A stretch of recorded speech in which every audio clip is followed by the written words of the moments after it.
Boa noite, meus irmãos. Hoje é dia 3 de setembro de 2025, quarta-feira. Estamos iniciando as atividades na Casa Espírita de Abel Sebastião de Almeida. Como sempre o fazemos, rogando a Deus, nosso Pai de infinito amor e bondade, a Jesus, nosso querido e amoroso Mestre, amigo incondicional de nossas almas, e a Maria de Nazaré, nossa Mãe Santíssima, que nos envolvam no manto de paz e de amor, preparando a nossa psicosfera para os importantes trabalhos que se desenvolverão na noite desta quarta-feira. Bem, meus irmãos, aqui estamos, como sempre, muito agradecidos por esta oportunidade, de estarmos juntos, recebidos aqui por esta comissão de Abel Sebastião de Almeida, esta pleiade de amigos da espiritualidade, zelosos amigos da espiritualidade, pertencentes a esta egrégora luminosa da Casa de Abel Sebastião de Almeida. Meus irmãos, feito esse comentário que é importante, gostaria de chamar a nossa irmã Sandra para fazer a leitura de uma página preparatória extraída dessa obra que eu recomendo a todos, de Emmanuel para os Médiuns, organizada por Luiz Gonzaga Pinheiro. Essa aqui? Essa aqui. Poderes psíquicos.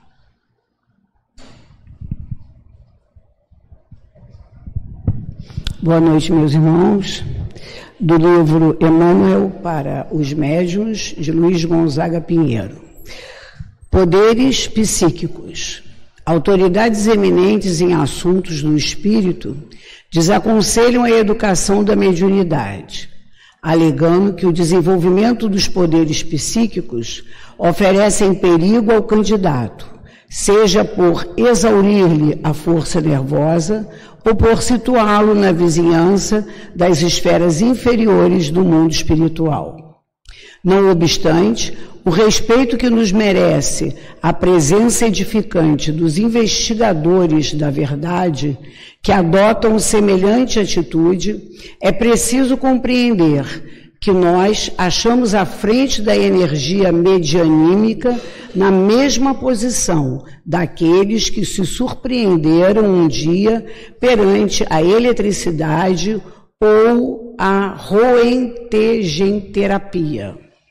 Seria justo fugir da força elétrica, recusando-lhe os benefícios, tão somente porque o trato com ela ofereça risco aos que lhe controlam o material de condução? Desistir do serviço radioterápico simplesmente porque, em certas condições, é suscetível de causar queimaduras? Todos sabem que o fogo é bênção do reduto doméstico, desde épocas imemoriais da humanidade, e todos estamos igualmente informados de que o fogo desgovernado gera um incêndio destruidor. Urge compreender que a doutrina espírita é o sistema de preparação do médium, tanto quanto o Instituto Eletrotécnico é a casa de formação do eletricista. Mediunidade na família humana é semelhante a qualquer agente da natureza, reclamando orientação e burilamento. Falem por nós, os obsediados, de todos os graus e de todas as procedências, que desde milênios espiam nos manicômios ou nas prisões, nos hospitais e nos lares da terra, a ignorância que até hoje mantemos coletivamente no que diz respeito à energia mediúnica explorada ou dominada pelas inteligências enfermiças ou delirantes nas trevas do espírito. Auxilia a educação da mediunidade, onde estiveres, com todos os recursos lícitos ao teu alcance, raciocínio e discernimento, serviço e amor. Todo médium consagrado ao bem é veículo precioso para a manifestação dos mensageiros do eterno bem. No Portal da Luz, psicografia Chico Xavier. Educação é algo necessário em qualquer trabalho em que se empenha. Ninguém deve recusar a aprendizagem geradora de conhecimento. Conhecimento é poder, que transforma e gera progresso em qualquer área, mas em tudo há cuidados a serem observados. Uma faca corta alimentos, mas pode cortar o dedo. O fio que leva a eletricidade ilumina a casa, mas, desencapado, pode provocar um choque letal. O carro nas mãos de um desatento pode transformar-se em arma funesta. Assim também é a mediunidade, ferramenta sagrada em sua origem, por ser desviada a serviço das sombras, enovelando a vida daquele que a deslustra. Todos os avanços tecnológicos e psíquicos são permitidos por Deus para o progresso do espírito, mas nenhum deles dispensa a prudência em sua utilização. E que Deus nos ajude no desejo de sempre compreender e bem utilizar aquilo que vem de sua parte. Que assim seja. Muito bonito. Obrigado, Sandra.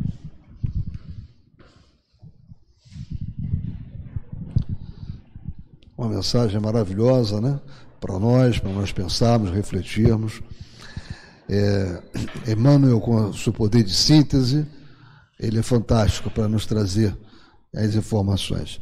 Então, meus irmãos, nós vamos agora prestar a máxima atenção ao nosso querido irmão Mauro Oliveira, que vai fazer o estudo da noite de hoje sobre o capítulo 10 da obra Nos Domínios da Mediunidade, e o tema é esse, sonambulismo torturado. Que ele seja muito inspirado.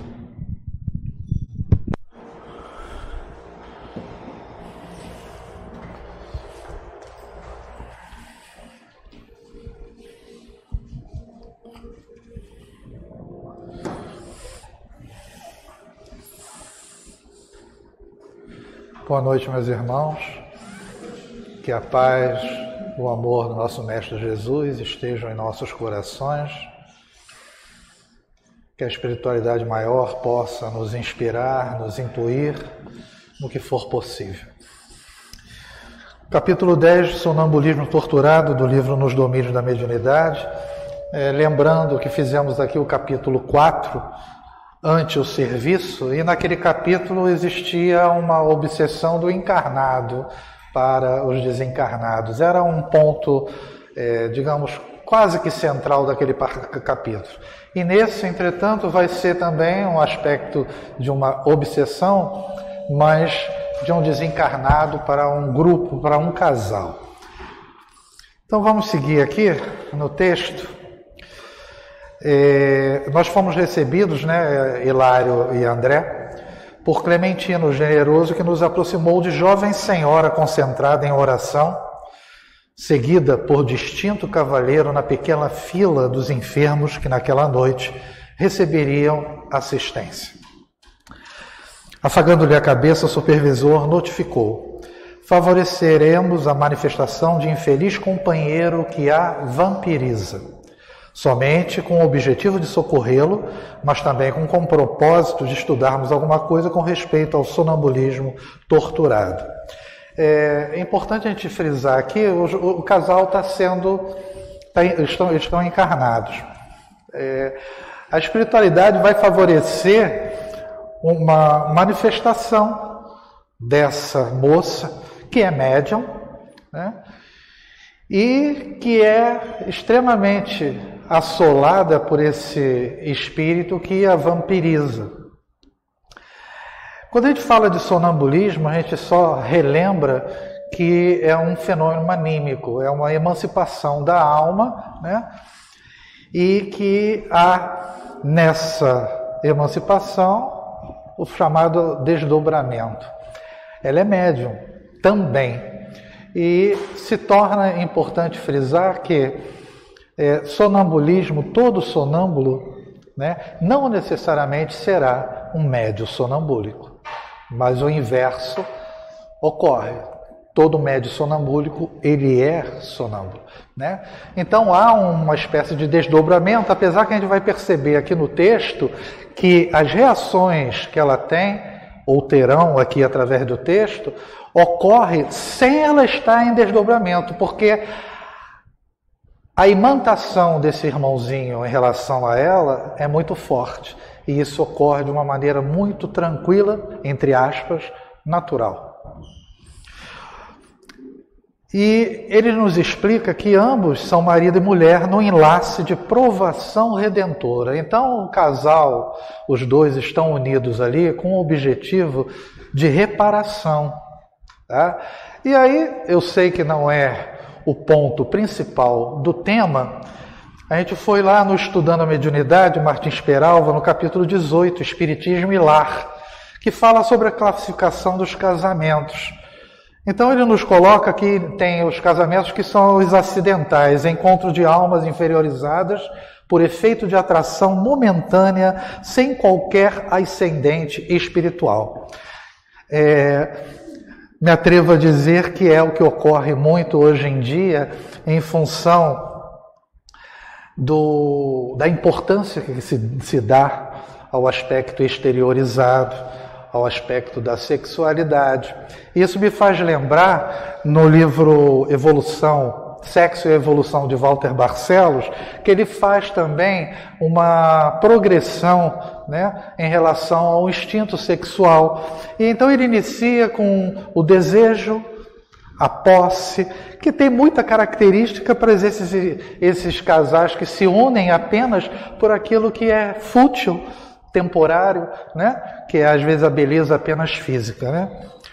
Os provacionais, como nos é falado aqui nesse livro também, Estudando a Mediunidade, do Martins Peralva, são a maioria dos relacionamentos, das uniões aqui na Terra. Reencontro de almas para reajustes necessários à evolução de ambos.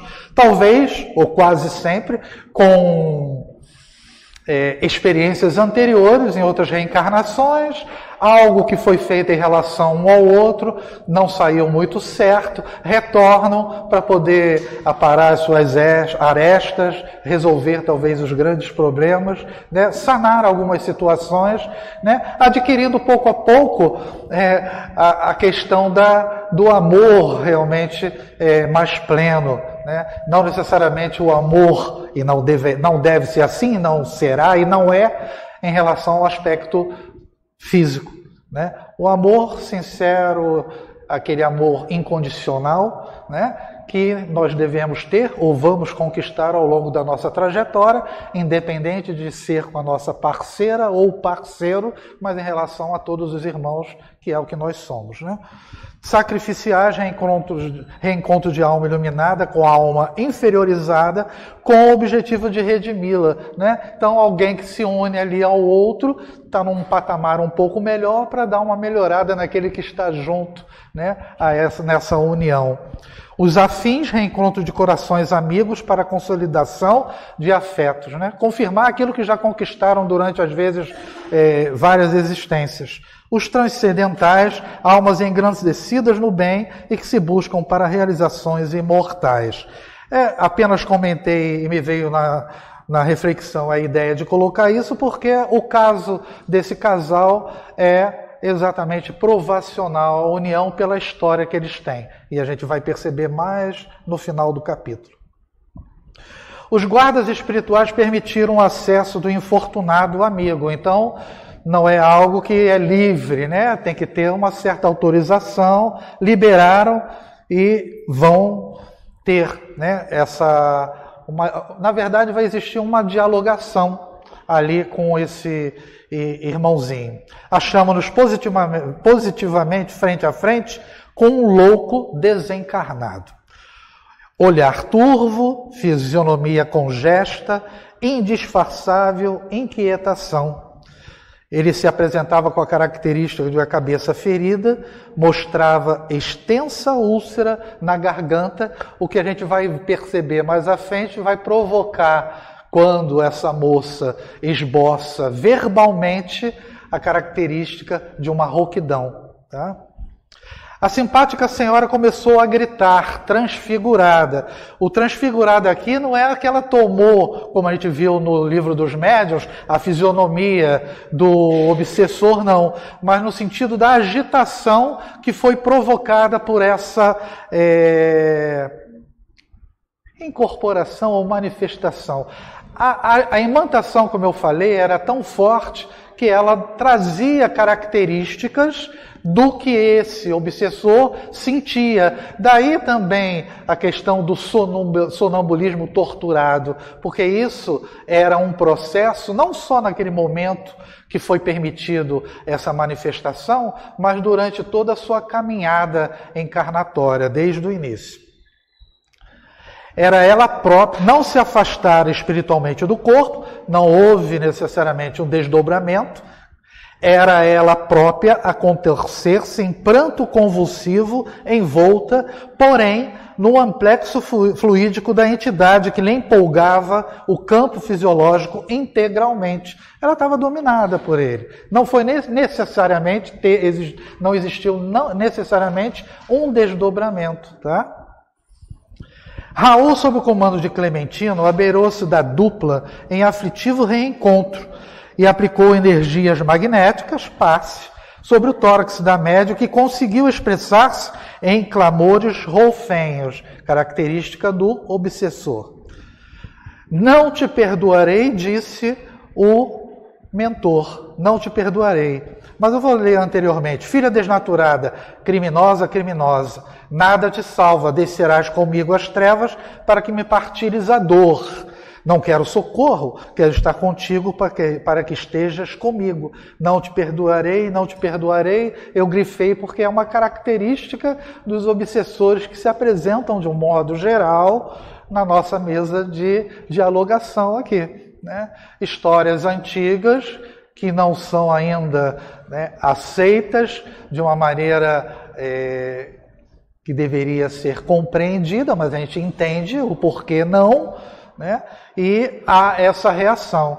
E a gente entende que a questão do perdão é o que vai favorecer, de certa forma, essa libertação, né, dessa entidade ou de qualquer outra em relação ao que foi feito para ele, de um modo geral, né? E o que a gente vê de uma natureza muito comum é que são dois lados, né?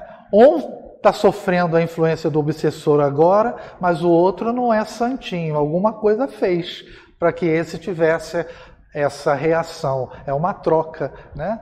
Às vezes trocando de papéis em determinadas encarnações de tanto tempo de afinidade infeliz que existe entre eles, né? Característica muito, né? Justiça, né? Com as próprias mãos, entre aspas. A justiça está em mim. Sou o advogado de minha própria causa e a desforra é o meu único recurso, né? E o dialogador, como normalmente comenta, olha, a justiça divina não falha, não precisa se preocupar com isso. Mas nem sempre isso cai bem ou é aceitável para aquele que está naquele momento ali conturbado. Raul, sob a inspiração do benfeitor que o acompanhava, passou a falar-lhe dos valores e vantagens da humildade, do perdão, do entendimento e do amor, procurando renovar-lhe a atitude, né? A dialogação começou a acontecer, tentativa natural, não de impor, mas de que haja amorosamente, dentro das condições e do tempo de cada um, essa melhoria ou esse despertar, né?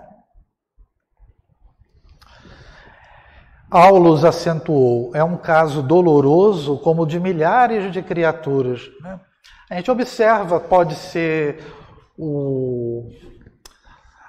as circunstâncias diferenciadas, né? Mas quem chega na mesa de desobsessão, de dialogação de um modo geral, né, é sempre, de um modo geral, uma situação dolorosa.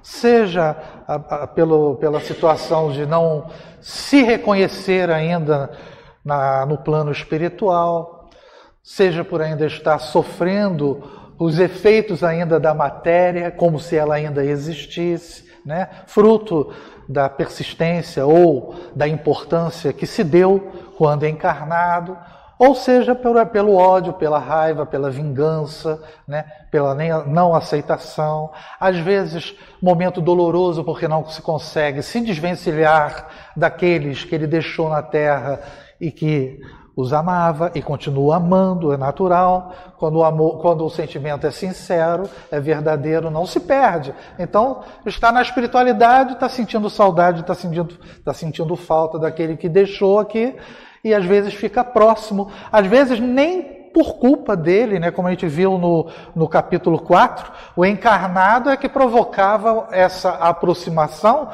muitas vezes, até expliquei isso, pela não aceitação de que aquele irmão, aquele familiar partiu, e aí não existe essa compreensão e essa aceitação, e se torna um obsessor daquele que se foi, né?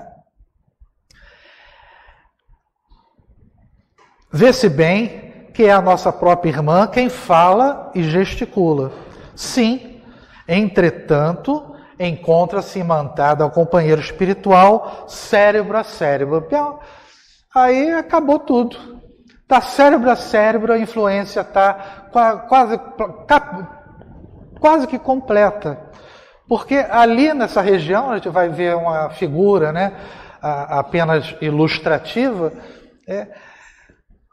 domina aquela pessoa justamente na região que é o que faz ela se sentir falando com voz rouca, sentindo as mesmas sensações dele, tristeza, angústia e mais outras reações que a gente vai ver no texto mais à frente em relação ao marido, que também não é à toa, né?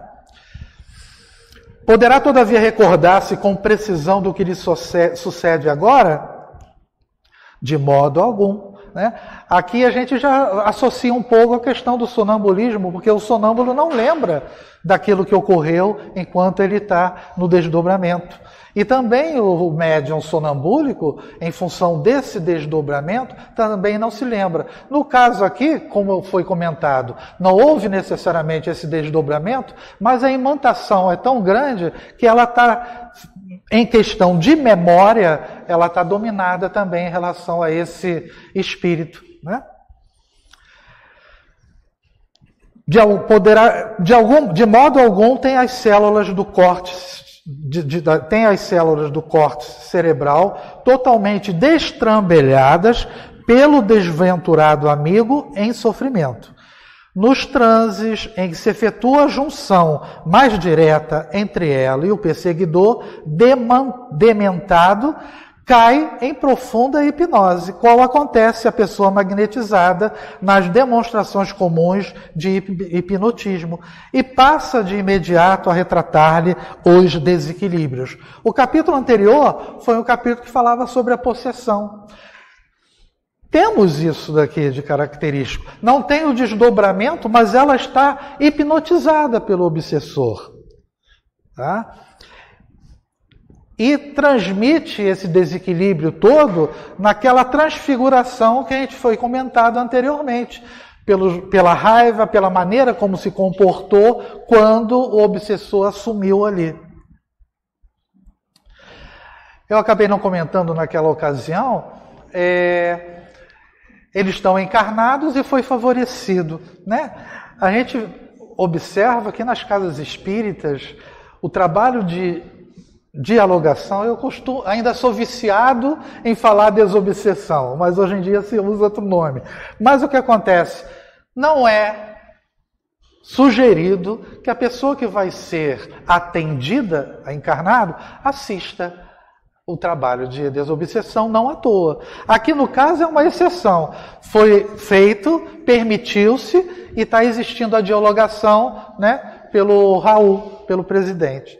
Então vamos lá. Eu botei aqui a questão do corte cerebral, né, com os lobos frontal, parietal, temporal, occipital e insular. Logicamente, graças a Deus eu não sou médico, né, mas é uma região que é importantíssima. Ó. Camada mais externa enrugada do cérebro, responsável pelas funções cognitivas superiores. Então ele domina o pensamento dela, a memória, a linguagem, que foi até modificada, e consciência, além de processar informações sensoriais e controlar movimentos. Na figura a gente vê só 4 aqui, né? Só que o insular, ele faz uma divisa aqui profunda com a divisão do frontal, do parental e temporal. E ele tem como característica o quê? A questão das emoções. Então a pessoa se sente feliz, triste. Então isso eram sensações que ela tinha desde a sua adolescência, vamos dizer assim, né? Até a chegada do marido e agravada pelo que a gente vai ver mais à frente. Nesta hora tem a glote dominada por perturbação momentânea. Não consegue exprimir-se senão em voz rouquenha. Lembram que o obsessor tinha o quê? Uma questão complicada na região. Quebrando as palavras. Isso porque o nosso irmão torturado, ao qual se liga pelos laços mais íntimos, lhe transmite as próprias sensações, compelindo-a a copiar-lhe o modo de ser. Tão entranhada se revela a associação de ambos, que Hilário alega, né?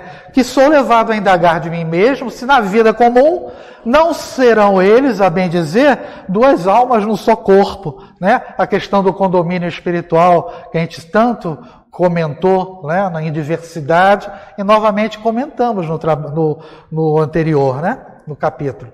Assim como 2 plantas distintas uma da outra a se desenvolverem num vaso único.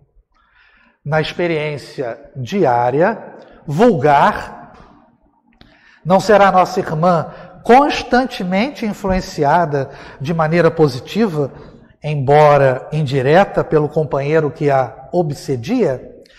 A gente recorda que a obsessão, ela não ocorre logo direto, vem daqui e vai direto para a processão. Ela começa com uma pequena situação, uma tristeza mínima num dia, que a princípio não tem fundamento. A pessoa, dependendo da sua condição psicológica, emocional, não consegue fugir desse sentimento e isso vai se enraizando. Pouco a pouco aquilo vai se modificando e ampliando essa situação até chegar no estado que a irmã se encontra, né? É fato que os 2 estão imantados em comum durante a sua trajetória. E é respondido pelo Aulus. Você examina o assunto com acertado critério. Nossa amiga na equipe doméstica é um enigma para os familiares. Aqueles que convivem com ela não conseguem entender ou perceber o porquê ela tem determinadas atitudes, determinados comportamentos. Moça de notável procedência, possui belas aquisições culturais. Entretanto, sempre se comporta de modo chocante, evidenciando desequilíbrios ocultos. A princípio compareciam a insatisfação, olha a progressão, insatisfação por qualquer coisa e às vezes infundada, melancolia, ocasionando crises de nervos e distúrbios circulatórios. Esse foi o início. Isso foi se ampliando. Doente desde a puberdade, então a coisa vem de longa data.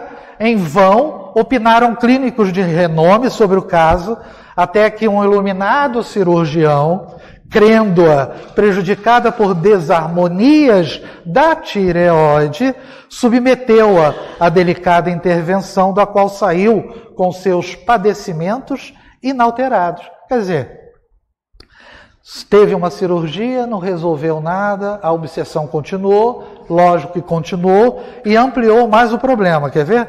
Logo após, conheceu o cavalheiro, ó agravante aqui, sob nossa observação, que a desposou convencido de que o matrimônio lhe constituiria renovação salutar. Ao invés disso, porém, a situação se lhe agravou. Aí vem o ponto. A gravidez cedo se verificou consoante a planificação de serviço traçada na vida superior. Então, não veio ao acaso a gravidez. Algo foi planejado nesse processo reencarnatório dela, tá?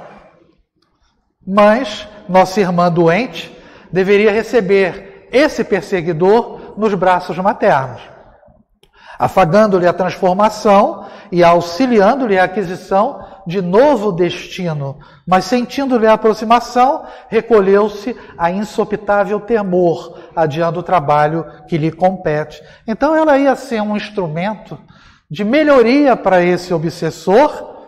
Lógico que isso não é à toa, né? As histórias estavam entrelaçadas, né? Mas ela renegou essa situação. Impermeável às sugestões da sua própria consciência, da própria alma, provocou o aborto com rebeldia e violência, né? Então, existe um ponto extremamente grave aqui, quando a gente comenta sobre a questão do aborto, que você está impedindo a possibilidade de um espírito reencarnar, para existir um reajustamento entre eles, porque a história é antiga, né? E no caso aqui, ela faz exatamente o quê? Corta, inclusive, um planejamento provocado. Porque a gente sabe que, às vezes, no plano espiritual, existe todo um convencimento para que a pessoa, essa moça, aceitasse que esse obsessor viesse como filho, para poder atender o que vai ser falado mais à frente, a questão da lei do amor. E isso foi simplesmente desprezado por ela nesse momento. A pobre, essa frustração foi a brecha que favoreceu mais ampla influência do adversário invisível no círculo conjugal, né? A pobre criatura passou a sofrer multiplicadas crises histéricas com súbita aversão pelo marido. Também não à toa, tá? Então, antes teve aquela situação, angústia, né? Coisas que estavam, entre aspas, aparentemente superficiais, não resolveu, veio a gravidez, piorou, veio o aborto, isso favoreceu a imantação desse obsessor, que já a assolava durante o início de toda a sua encarnação, em função da história antiga, e piorou toda a situação, levando a ela crises histéricas. Associado, sobrou para o marido. Mas não sobrou para o marido, porque nesse triângulo ninguém é bonzinho nessa história, né? Há uma reunião de intenções e de problemas que ocorreram que provocou exatamente a reunião deles, né, de alguma forma. Principalmente à noite. É colhida de assalto por fenômenos de sufocação e de angústia, amargurando o consorte desolado, né? Então, ele também, nesse processo confuso e conturbado dela, também sofre. Isso faz parte, até inclusive, do necessário para ele, né, para poder se reajustar em função do que ele fez. Médicos foram trazidos, no entanto, os hipnóticos foram empregados em vão. Em franca demência, a enferma foi conduzida à casa de saúde. Todavia, a insulina e o eletrochoque não lhe solucionaram o problema. Presentemente, atravessa um período de repouso em família, deliberando o esposo experimentar o concurso do espiritismo. Recorreram, finalmente, aonde poderia ter algum tipo de solução, ainda que demorado.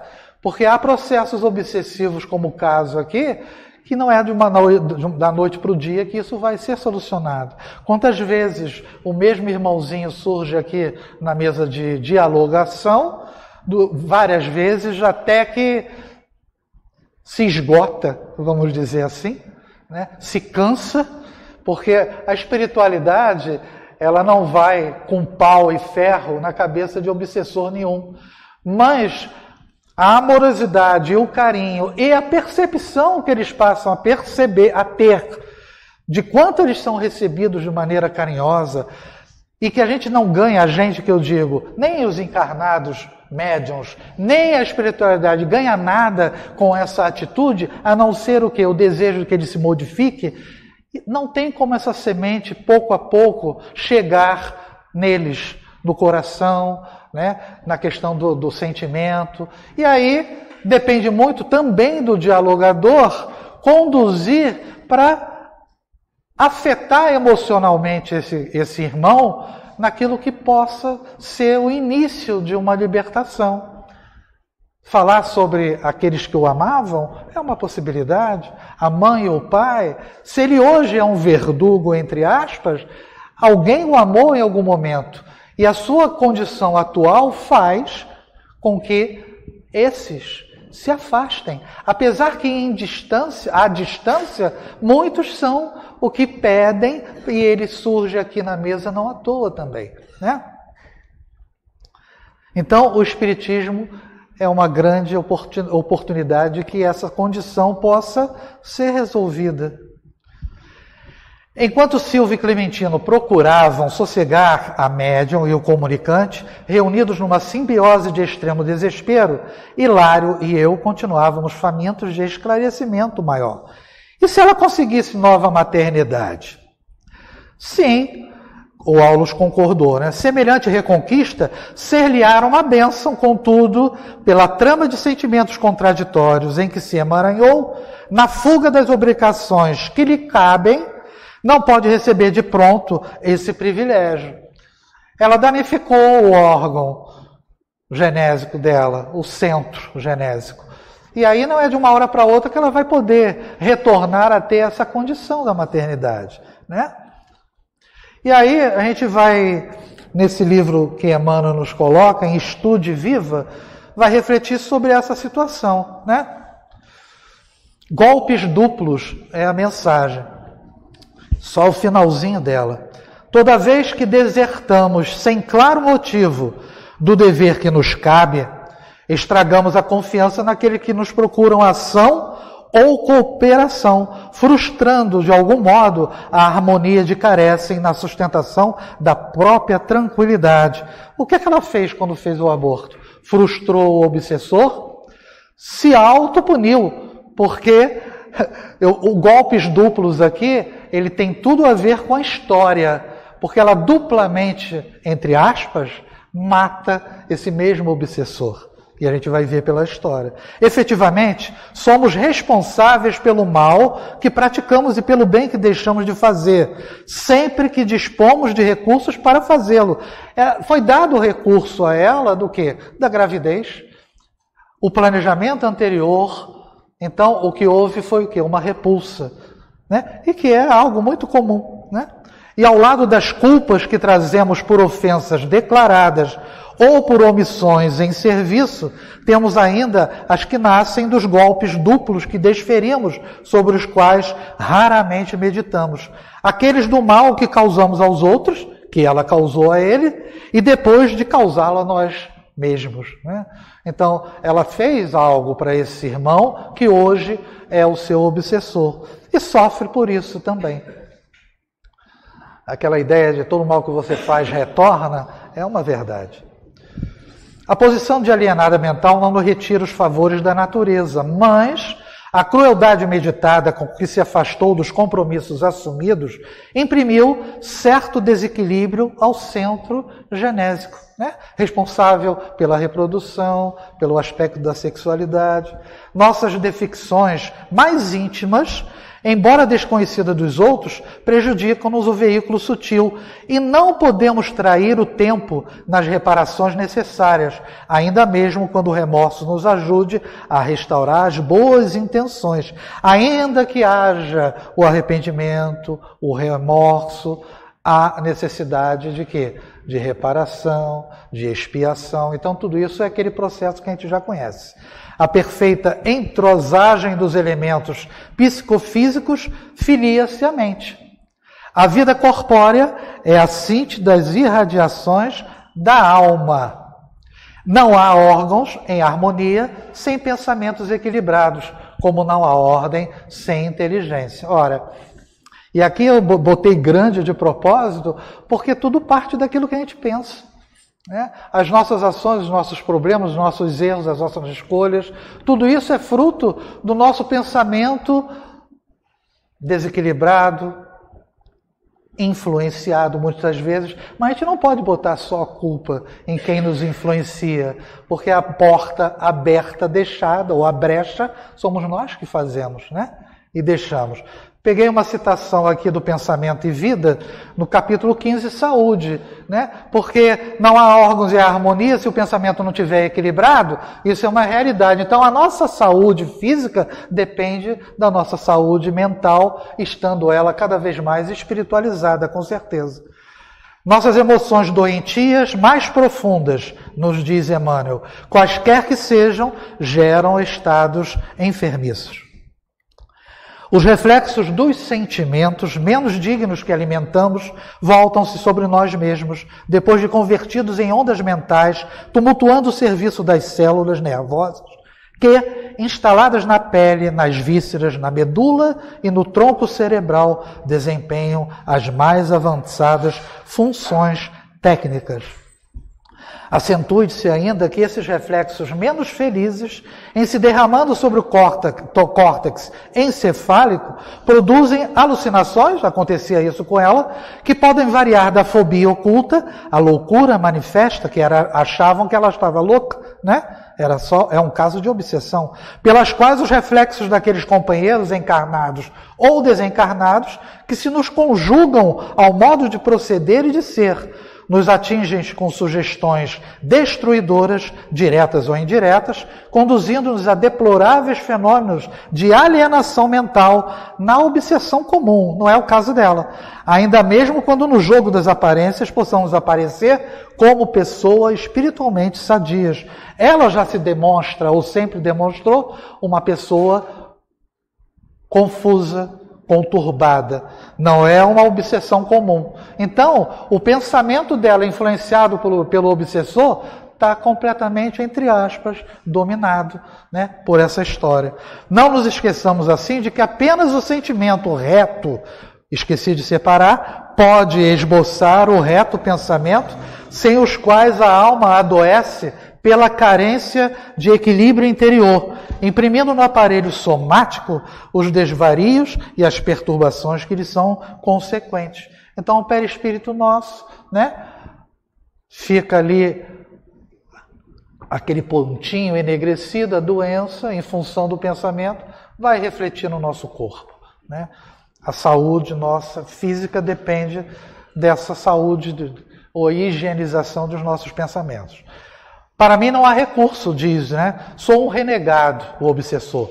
Perdoa, meu irmão, e o caminho ser-te-á renovado. Desculpando, somos desculpados. Todos temos dívidas. Não se inclinará, porventura, ao auxílio para que seja igualmente ajudado? Não posso.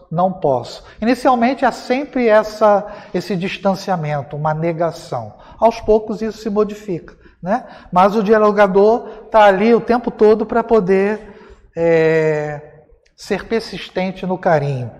A fim de examinar com serenidade as agruras da obsessão na mediunidade torturada, que é o caso dela, não podemos esquecer as causas do suplício de hoje, a se enraizarem nas sombras de ontem, no passado. Os templos espíritas vivem repletos de dramas comoventes que se prendem ao passado remoto e próximo, né? As histórias que chegam à mesa são antigas de um modo geral. Apontando o casal com a destra, continuou. O esposo de agora foi no pretérito um companheiro nocivo. Então tem a ver o sofrimento dele hoje ao lado dela, que é completamente conturbado. Um companheiro nocivo para nossa irmã obsediada, induzindo-a a envenenar o pai adotivo, que é esse obsessor. Hoje metamorfoseado no verdugo que a persegue. Herdeira de considerável fortuna com testamento garantido, em sua condição de filha adotiva e única, viu que o velho tutor pretendia alterar decisões. Quer dizer, ele não foi com desculpe o termo, vulgar, não foi com a cara daquele rapaz, né? O viúvo abastado que a criara com desvelado carinho não concordou com a escolha feita. Parecia mais interessado em pilhar-lhe as finanças, esse rapaz, que em fazer a felicidade da jovem desprevenida e insensata. Procurou, então, subtraí-la à influência do noivo. Quer dizer, o pai tentou afastar. Indignado, O noivo mobilizava medidas legais para deserdá-la quando o rapaz, olha o que ele provocou, explorando a paixão de que a moça se via possuída, induziu-a a eliminá-lo através de entorpecentes contínuos.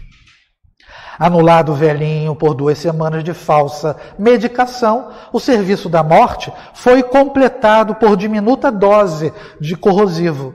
Fim do ligeiro período de luto, a jovem herdeira enriqueceu o marido ao casar-se. Contudo, em pouco tempo, viu-se presa de aflitivas desilusões, porque o esposo depressa se revelou jogador inveterado e libertino confesso, relegando-a à profunda miséria moral e física. Nada de muito diferente do como a gente escuta em várias situações por aí, né?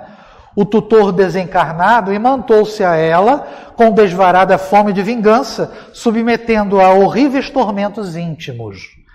Em verdade, o parricídio permaneceu ignorado na terra, mas foi registrado nos tribunais divinos. Não é o que os dialogadores falam? Deixa que a justiça divina não falha, porque Deus sabe tudo. Aqueles que estão na espiritualidade agem e percebem o que nós somos.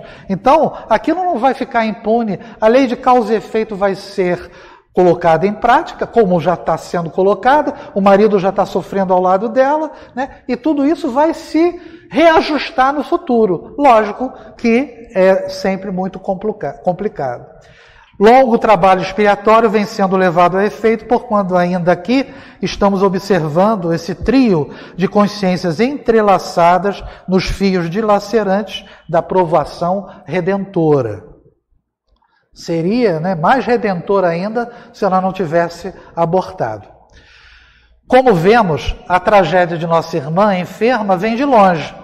Nos planos inferiores da vida espiritual, na erraticidade, vagueou por muito tempo na faixa de ódio da vítima, que se lhe fez vingativo credor. E na atualidade, em nova etapa de luta, tem um pensamento enovelado ao dele. Atravessou a infância e a puberdade, como nós vimos, experimentando-lhe o assédio à distância. Todavia, quando o inimigo de outrora reapareceu na condição de marido atual, com a tarefa de ajudar a companheira e reeducá-la, e fraquejando nossa amiga nos primeiros tentames da responsabilidade maternal, o obsessor aproveitou-se do ascendente magnético sobre a pobrezinha, golpeando-lhe o equilíbrio. Então, na verdade, esse verdugo, fazendo com que ela tenha esse comportamento, também está afligindo o marido, que foi o que impulsionou o envenenamento dele na encarnação, Com que então nosso amigo tem o seu débito a saldar para com a mulher doente? Sem dúvida, o poder divino não nos aproxima uns dos outros sem fins justos. No matrimônio, no lar ou no círculo de serviço somos procurados por nossas afinidades de modo a satisfazer aos imperativos da lei de amor.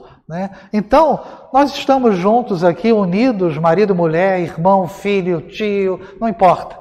Aqueles que estão vivendo em família de um modo geral, não é à toa. Tem alguma finalidade histórica. Seja na ampliação do bem ou no resgate de nossas dívidas, resultantes do nosso deliberado contato com o mal. Então o amor, ele vai agir de uma maneira ou de outra. Ou você se reforma, se recupera pelo bem que você pode fazer, ou pelo sofrimento que você, a princípio, vai ter que passar por aquilo que você fez, De certo, nosso companheiro na atualidade não se sente feliz, claro que não.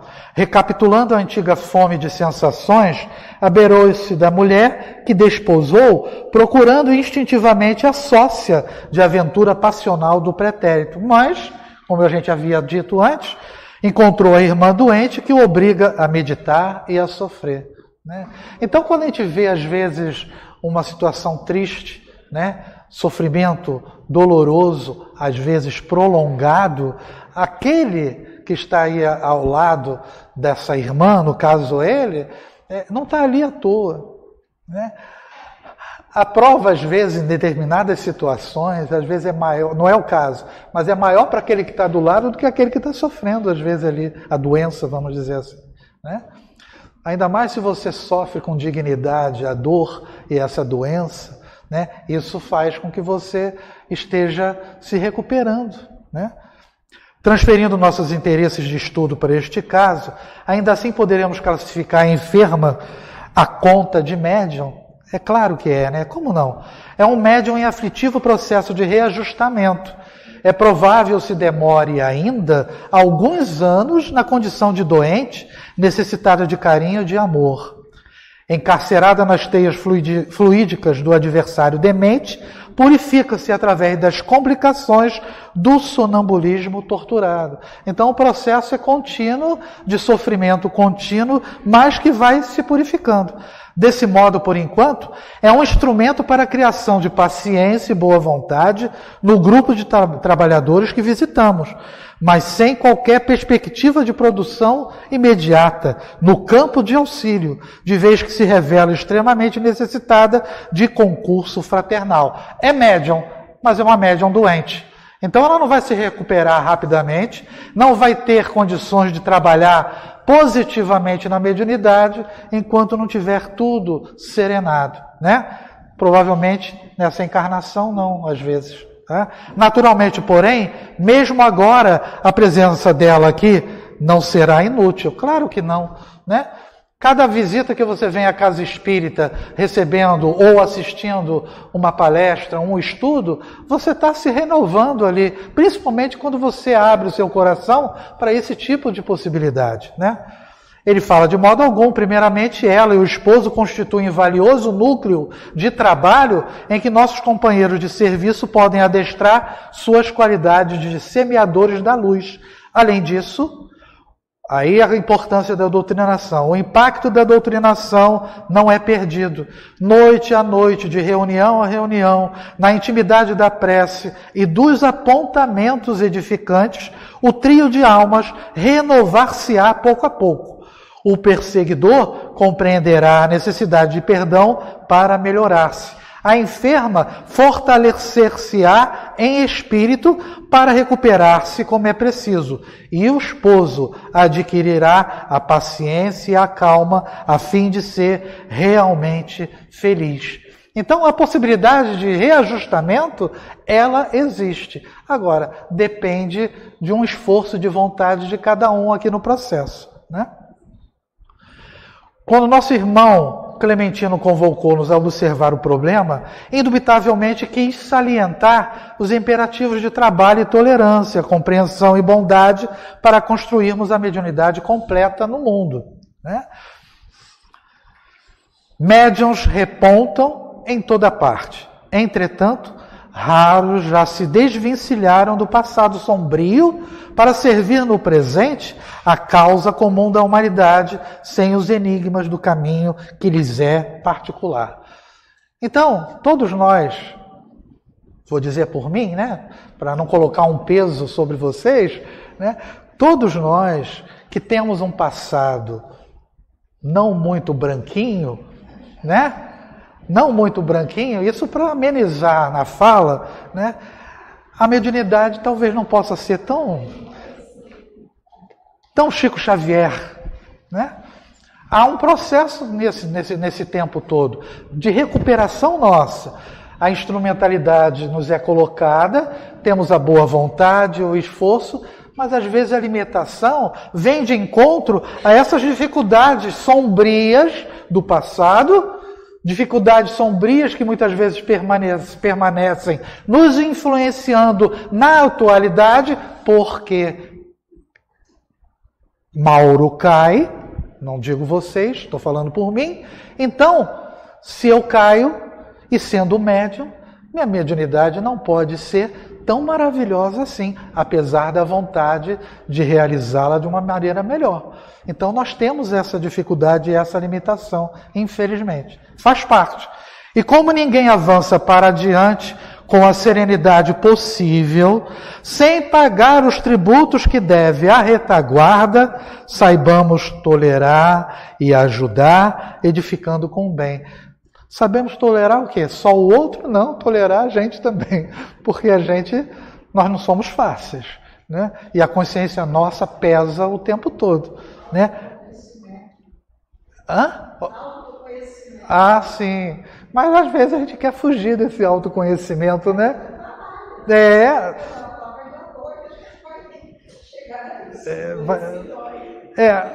Se autoconhecer dá trabalho e você tem que ter coragem para se autoconhecer, né? Mas se você não fizer isso, você não se descobre e não se modifica, né? Não se melhora, né? A conversação, contudo, foi interrompida. Clementino, diligente, chamava-nos a cooperar em outros setores que devia estar junto, tá? A gente encerrou o capítulo, faltando 2 minutos, 1 minuto e alguma coisa, né?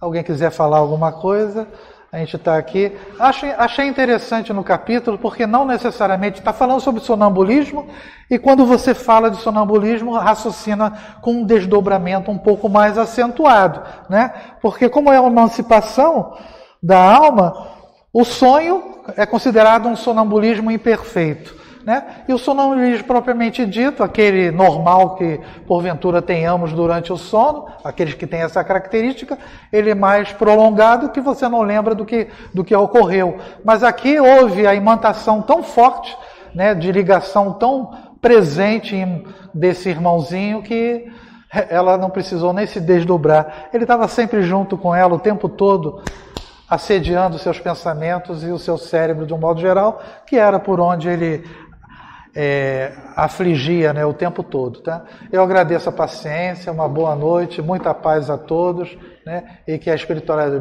maior esteja e como está presente, para que a gente possa fazer o trabalho seguinte de uma maneira consciente e amorosa. Muita paz.